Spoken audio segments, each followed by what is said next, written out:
Now look at Part 1. Part 1. You will hear a science student inquiring about English courses at a university language centre. You now have 30 seconds to read questions 1 to 7.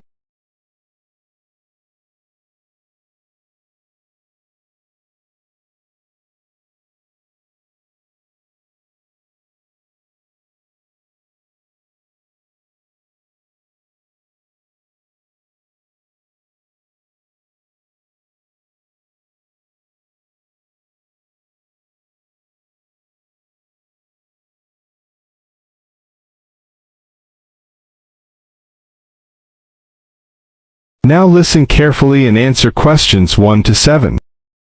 Hi, I've come to ask about the English courses you run for international students. Oh, right.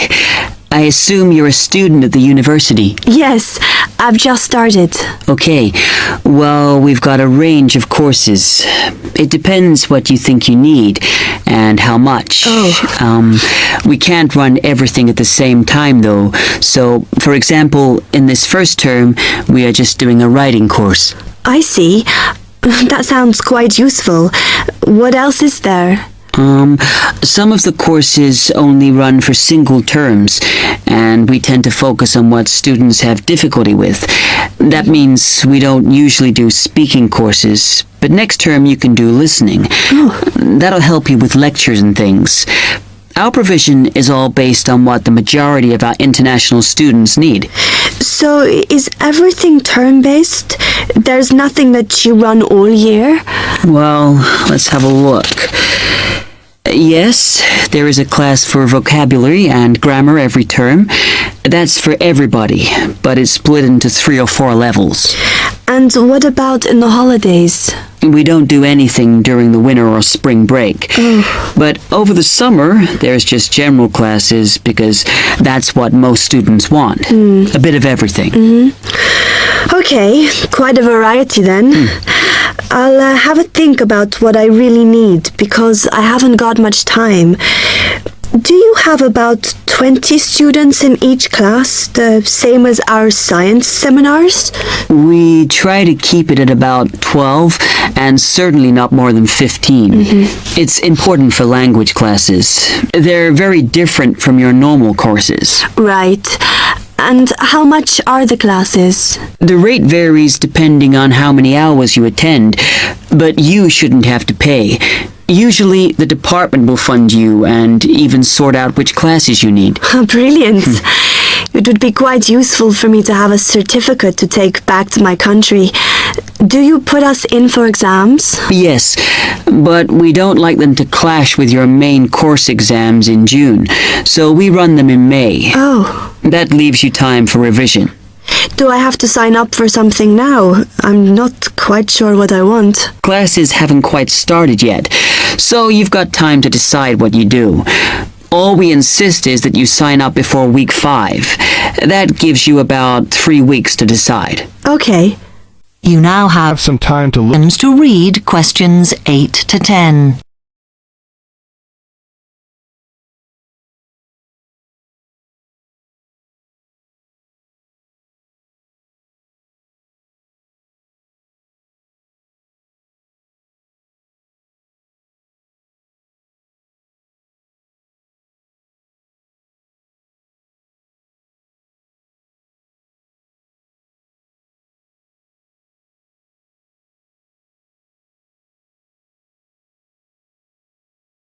Listen carefully and answer questions 8 to 10. Then, when you've made up your mind, you need to come back here to the administration office to enroll. What do I need to bring with me when I enroll?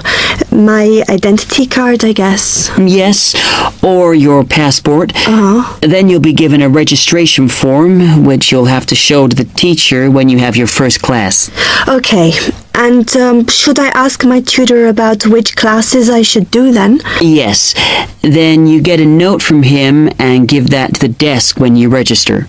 Can I use the computers here as well?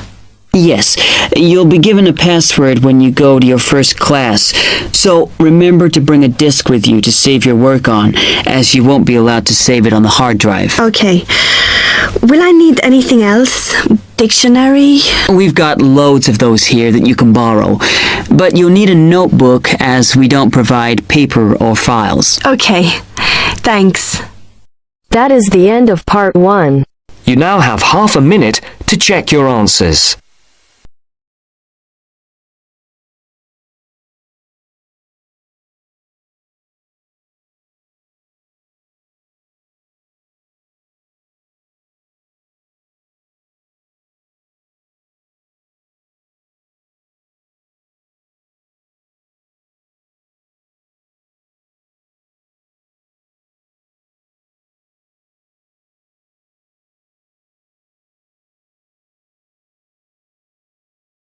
Now turns to part 2. Part 2. You will hear a discussion between two psychology students and their tutor. First, look at questions 11 to 14.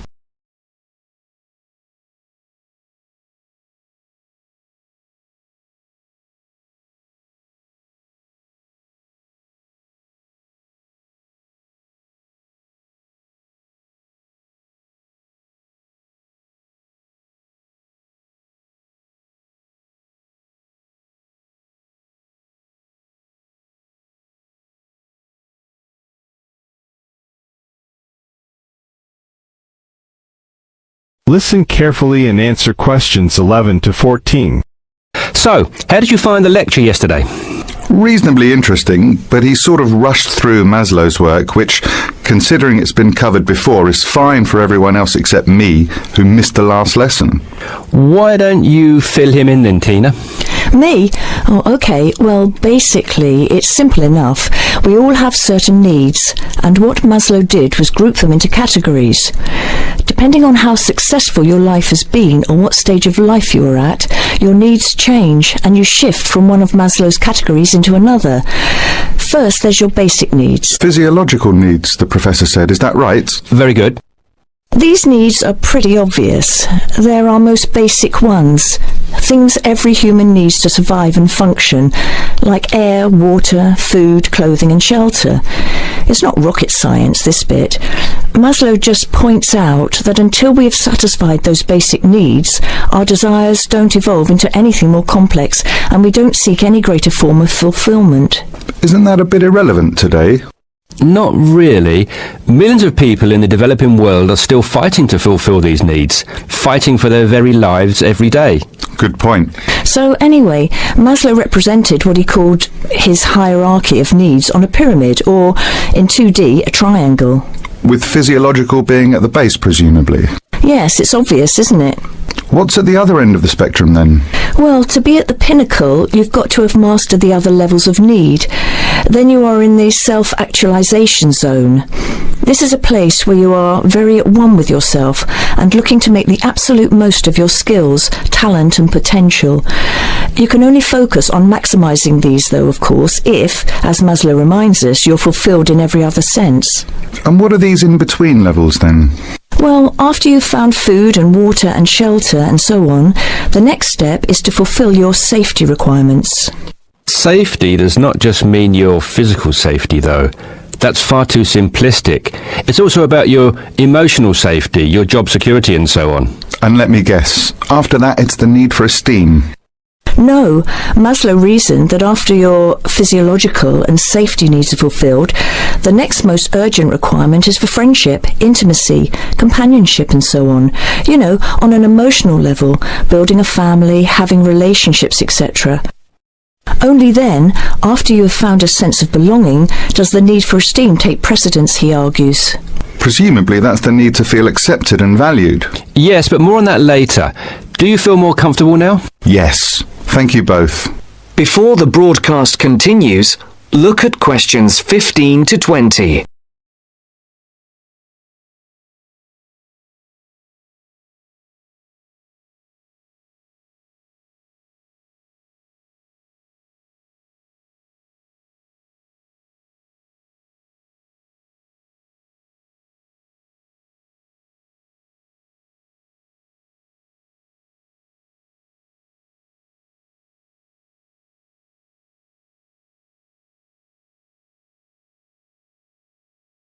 You will now listen to the second part of the talk. Listen carefully and answer questions 15 to 20. Okay, now that you are both familiar with Maslow's hierarchy of needs, let's look at a few cases in point. Case 1. Crime boss in the slums of Mumbai. What do you think? Surely very low. Physiological, I'd have said. But he has food and shelter. A shed is hardly shelter, and how is living from hand to mouth every day adequate from a nutritional perspective? Oh, of course. You're right if you look at it objectively, but remember that human psychology is far more complicated than that. When quizzed, this person surprised researchers. First of all, he regarded his shed as adequate shelter and was completely content there. Secondly, he genuinely felt satisfied with his level of food intake. Thirdly, being the crime boss of the slums, he felt very safe, arguing that no one would ever touch him. He had no self-esteem issues either, since he had the respect of his fellow slum dwellers. It may have been fear, but he perceived it as respect. That is all that matters, and was quite content with who he was. I see. So it's not just about the reality of your situation, but also how you perceive that reality. Exactly. Most people would be very low on the hierarchy in his position, feeling like they wanted and needed much more. He did not. Now, what about case 2? A multi-millionaire rock star. Well, you'd naturally assume he's fulfilled his physiological and safety needs, but when you read on through his profile, look here, he's plagued by paranoia and thinks someone is trying to kill him.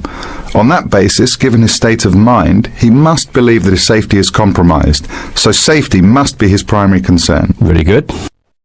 And look here at case 3, a property magnate. Having suffered badly during the recession, his portfolio of properties is in danger of being repossessed. In fact, look, he's in danger of losing everything and being left without even enough to support himself. Wow, so I guess he's gone from very high up right down to the bottom. Exactly. Even his basic needs are no longer secure. An excellent example of how there can be movement both ways on the pyramid. Case 4. A housewife. She must have some esteem issues, surely. Read on. She is quite content and well respected and loved by her friends and family. What's more, being a housewife is all she ever wanted to do, and she has excelled at the task. Therefore, forget esteem. This lady has maximised her potential in her eyes. She's right at the top. And case 5? A very sad case. It is what it is. There are always innocent victims of war, and he was left with nothing, not even a home over his head. Every day is a struggle to survive. How sad. And last but not least, case 6. Another rock star, though a different story. He says the only thing he craves is friendship. He has everything, but is awfully lonely. I think it's obvious where he is on Maslow's hierarchy. Indeed. That is the end of part 2. You now have half a minute to check your answers.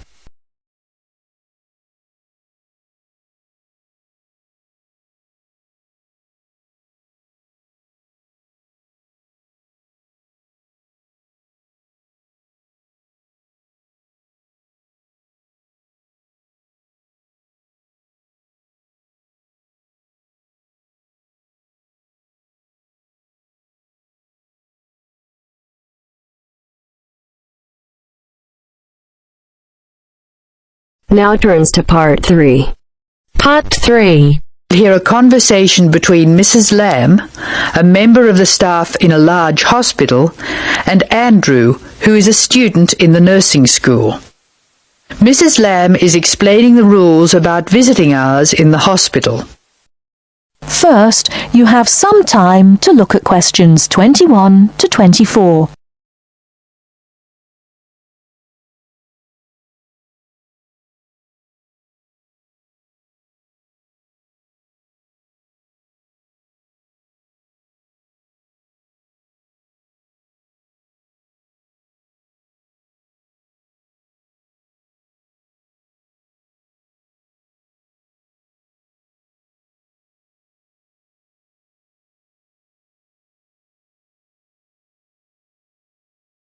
Now, listen carefully and answer questions 21 to 24. Hello, Andrew. I believe you want to know about visiting hours. Yes, I do, Mrs. Lamb. I have to fill this form out, and I'd like to have some idea why the different parts of the hospital have different times for visiting. I see. Well, let's start with an obvious one. Intensive care. People in intensive care are very sick indeed, and for that reason, we say that visitors can come between 6 a.m. and midnight. I can understand that. At the other end of the scale, our maternity patients are usually quite well, but we restrict their visiting hours from 8 a.m. to 8 p.m. We find they get very tired if we permit visitors all the time. I see. What about the surgical wards? The doctors prefer to do their rounds early in surgical, so visiting hours are 9 a.m. to 9 p.m. Surgical patients are often on very heavy painkillers, and they aren't really very good company for their visitors. But surely the visitors come to cheer up the patient, not the other way round. Of course. And often the visitors are able to help the patient a lot.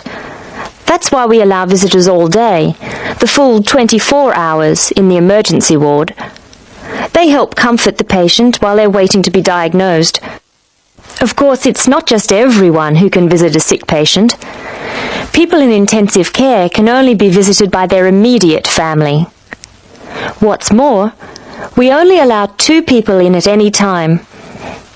We let children of the immediate family in to visit people in intensive care, but we don't like to do it. It's very hard on the children, and it may distress the patient. However, if the patient asks for the child, and the family agrees, that's okay. What about children in maternity? Of course we let them in. They're very pleased to see their mothers. The rule in maternity is everyone may visit, up to 6 people at a time. The maternity ward is quite sociable after all. The surgical ward must be different. It is indeed. We don't allow children in the surgical ward because of the danger of infection. And as you know, we restrict the hours. There are a lot of procedures which must be carried out on surgical patients, and we only let 2 visitors come in at a time. And in emergency, people are allowed to visit all the time? Oh yes, we rely on patients' relatives to be there for them, and we permit everyone to visit the emergency department at all hours. However, we restrict it to 3 visitors for each patient. Otherwise, the room just gets totally crowded. Before you hear the rest of the talk, you have some time to look at questions 25 to 30.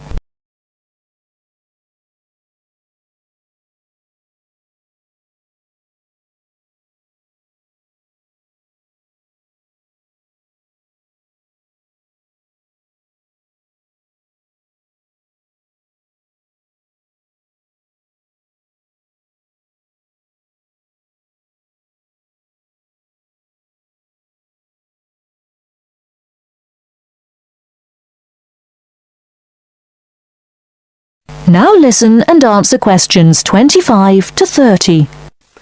Now I have your schedule for the next week's observation sessions. Are you ready? Yes. Where do I start?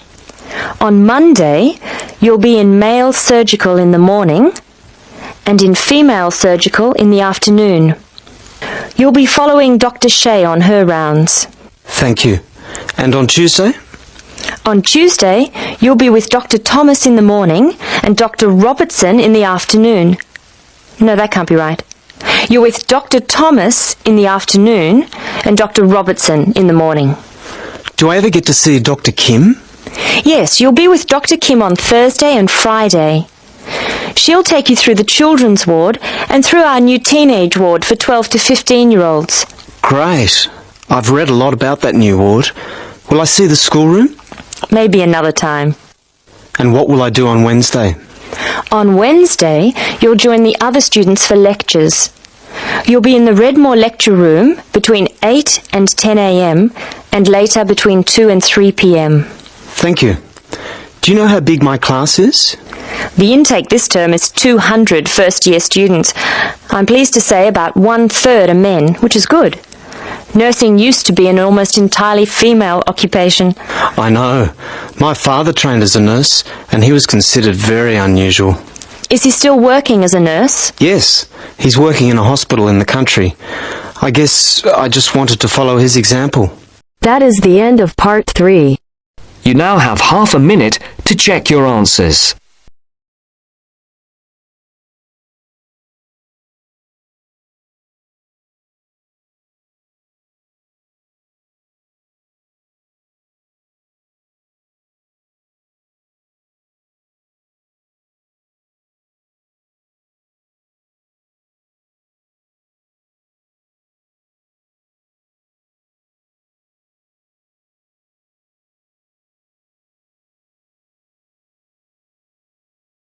Now turns to part 4. Part 4. First, you have some time to look at questions 31 to 40.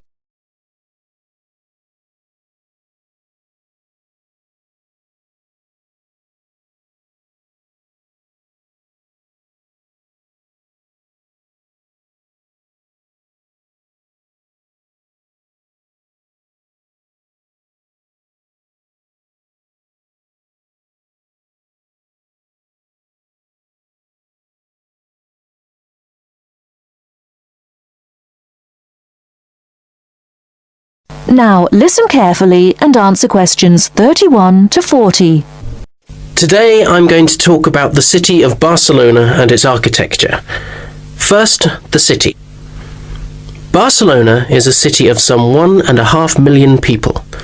It is a port situated on the northeast coast of Spain in the province of Catalonia. The people speak Catalan as their native language, but most are also fluent in Castilian Spanish and some speak English too. The city centre is surrounded by a ring road which encloses a grid with 2 major roads running diagonally across it. These are the Avenidas Diagonal and Meridiana. Probably the most famous street in Barcelona is La Rambla, which connects the Plaça de Catalunya in the town centre to the statue of Columbus on the water's edge. All along the centre of this wide boulevard are stalls selling flowers and artistic works. Barcelona was founded by the Carthaginians from modern-day Tunisia in North Africa. It grew under the influence of the Roman Empire, later becoming the capital of Spain. Under strong government, it expanded its trade, exporting cloth to other Mediterranean ports, and establishing itself as a financial centre. It went into decline after 1400, and in 1640 it was the centre of the Catalan Revolution against King Philip IV of Spain. Now it is considered by many to be the cultural centre of Spain, and the Olympic Games were held there in 1992. Now to the architecture. Throughout the city, there are many fine buildings, churches, cathedrals, markets and squares, which date back to the 13th century. One very fine square, which can be entered from La Rambla, is the Plaça Real, or Royal Square. This was built by Molina in the 19th century. 7 narrow passages lead into a large central area, which is surrounded by 2-storey buildings. Most of the ground floor is occupied by restaurants and bars, and it is traditionally a place of music and entertainment. It is impossible to talk about the architecture of Barcelona without mentioning Gaudí, who dominated the scene from the 1880s until his death in 1926.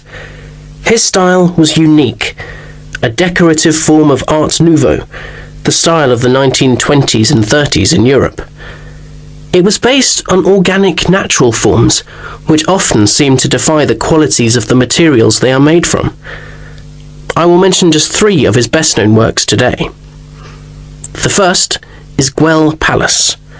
This was built for the Count of Güell, one of Gaudí's main supporters. The building features 2 arched gates, which lead into the stable area. Inside are 2 circular staircases, one for people and the other for horses. The ground floor is built of brick, but there is also much natural stone used in the construction. The roof is quite fantastic, with brightly coloured sculptures built around the chimneys and ventilation shafts. Another project commissioned by Güell is the park named after him. This was meant to be a garden city with 50 houses, but in fact only 2 were ever finished. The influence of nature is strong in the cave-like spaces and animal figures, and again, much use has been made of brilliantly coloured surfaces. But the greatest of Gaudi's works is still under construction, and it is not expected to be finished until 2041. He began work on this cathedral, known as La Sagrada Familia, Church of the Holy Family, in 1882, which means that it will have taken 159 years to complete. The finished building will have 18 towers, the highest being 170 metres high.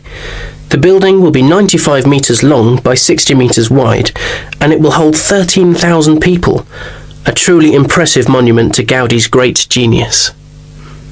And that's all we have time for today. Next week, we'll look at some of Gaudi's smaller projects, and also his furniture designs. Please make sure that you complete your assignment on Le Corbusier by this coming Friday. That is the end of part 4. You now have half a minute to check your answers.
Give it to me.